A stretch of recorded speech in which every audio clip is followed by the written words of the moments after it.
नमस्कार मित्रांनो, आजच्या व्हिडिओमध्ये आपण नाशिक रिंग रोडचा एक अपडेट बघणार आहोत।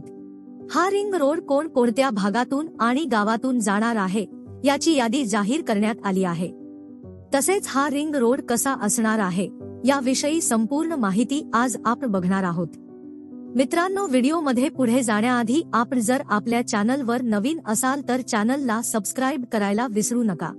या आपल्या चॅनलवर असेच अपडेट येत असतात तेव्हा चॅनलला नक्की सबस्क्राइब करा आणि आपण आपल्या टेलिग्रामला लवकर जॉईन व्हा। त्या ठिकाणी असे अपडेट आपण टाकत असतो, त्याची लिंक ही डिस्क्रिप्शन मध्ये दिलेली आहे।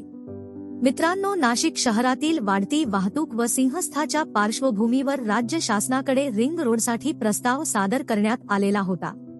त्या अनुषंगाने राज्य शासनाने महापालिकेकडून त्यासंबंधी आता माहिती मागवली आहे। या रिंग रोड उभारणीमध्ये किती शिवार व क्षेत्र बाधित होईल, तसेच यासाठी किती चौरस मीटर क्षेत्राची गरज लागणार आहे याविषयी महत्त्वाची माहिती मागविण्यात आलेली आहे। या रिंग रोडची मागणी राज्य शासनाकडे महापालिका व NMRDA कडून करण्यात आलेली होती। त्या दृष्टिकोनातून आता राज्य शासनाच्या नगरविकास विभागाने नाशिक रोड येथील प्रादेशिक नगररचना संचालक कार्यालयाकडे माहिती मागवली आहे।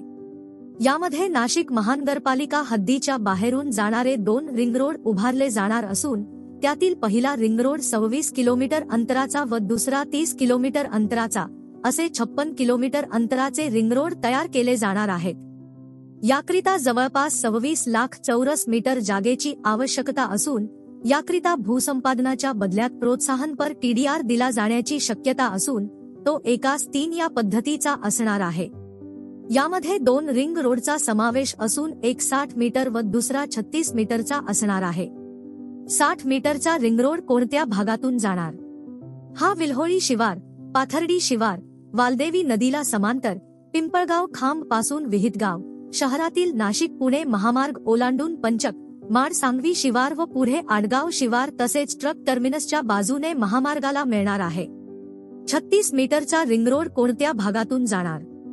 हा आडगाव ट्रक टर्मिनस समोरून सुरू होईल, त्या ठिकाणाहून आडगाव, मसरूळ, मखमलाबाद, नाशिक महापालिका हद्दीला लागून असलेले जलालपूर शिवार, बारदान फाटा, गंगापूर रोड, गंगापूर उजवा तट कालवा आणि पुढे त्र्यंबक रोड पर्यंत जाईल। यापुढे तो अंबड औद्योगिक वसाहतीतून गरवारे पॉइंट येथे महामार्गाला मिळेल। तर मित्रांनो, यावर तुमचे काय विचार आहेत ते आम्हाला कमेंट करून नक्की कळवा आणि व्हिडिओ इन्फॉर्मेटिव्ह वाटला असेल तर व्हिडिओला लाईक करा आणि चॅनलला नक्की सबस्क्राइब करा। धन्यवाद।